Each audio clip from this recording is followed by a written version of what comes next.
ইনফলৈ আপোনালোকক পুনৰবাৰ স্বাগতম জনাইছোঁ।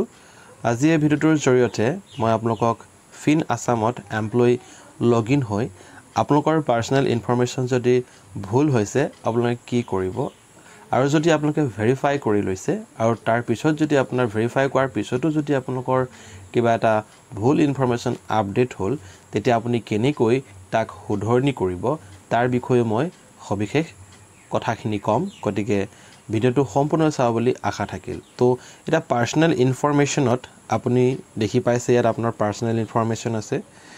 তাত প্ৰথমতে আপুনি গৈ ক্লিক যদি কৰে ইয়াত আপোনালোকৰ পাৰ্সোনেল ইনফৰমেশ্যন সকলোখিনি ওলাই থাকিব। আপোনালোকে যদি অলপ লেফট সাইডে দেখে তাত জেনাৰেল ইনফৰমেশ্যন গ্ৰীন টিক হৈ আছে আৰু মেডিকেল ৰিলেটেড ইনফৰমেশ্যনখিনি গ্ৰীন টিক হৈ আছে। ইয়াৰ মানে হ'ল যে আমি এমপ্লয়ী লগইনৰ জৰিয়তে আমাৰ জেনাৰেল ইনফৰমেশ্যনখিনিক আমি আপডেট কৰিলোঁ আৰু মেডিকেল ৰিলেটেড যিখিনি ইনফৰমেশ্যন আছে তাকো আমি আপডেট কৰিলোঁ এণ্ড ভেৰিফাই কৰি দিলোঁ। আৰু ভেৰিফাই কৰাৰ পিছত ইয়াত আপুনি এমপ্লয়ী লগইনৰ জৰিয়তে তাক আকৌ এডিট কৰিব নোৱাৰিব। আপুনি যদি অকণমান তললৈ যদি আহে ইয়াতে দেখা পাব ভেৰিফাই কিমান তাৰিখে কৰা হৈছে। যিকোনো বস্তু আপুনি তাৰ পিছত এডিট কৰিব আপুনি ইয়াত নোৱাৰিব। ঠিক আছে, সেই এডিট কৰিব এইটো কাৰণেই নোৱাৰিব কাৰণ এই ডিটেইলছখিনি আপুনি ভেৰিফাই কৰি ডিডিঅ'লৈ পঠিয়াই দিলে। এতিয়া কথাটো হ'ল আপুনি তাক কেনেকৈ কাৰেক্ট কৰাব।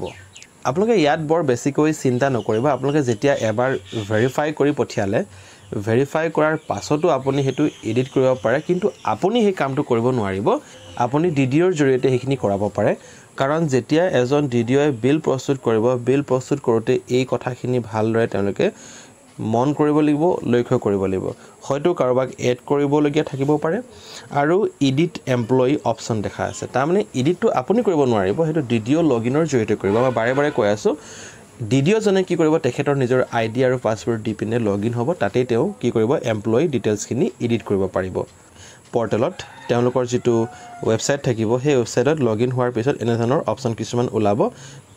ডিডিঅ'জনে কি কৰিব, গোটেই ষ্টাফৰ নামখিনি ওলাব, তেওঁলোকৰ পান নম্বৰ হ'ব পাৰে, তেওঁলোকৰ পোষ্ট নেম হ'ব পাৰে, জেণ্ডাৰ, ডেট অফ বাৰ্থ আৰু আন কিছুমান তেওঁলোকৰ তথ্যবোৰ থাকিব পাৰে। সেই তথ্যবোৰক তেওঁলোকে এডিট কৰিব পাৰে যদি তেওঁলোকক সেই এডিটৰ পাৰ্মিশ্যনটো দি থৈ দিছে। এই কথাটো জনাবৰ কাৰণে আজি ভিডিঅ'টো প্ৰস্তুত কৰিছিলোঁ। যদি ভিডিঅ'টো ভাল পাইছে লাইক, শ্বেয়াৰ, কমেণ্ট এটা কৰি দিব। ভিডিঅ'টো সম্পূৰ্ণ চাই অশেষ ধন্যবাদ। থেংক ইউ ফৰ ৱাচিং।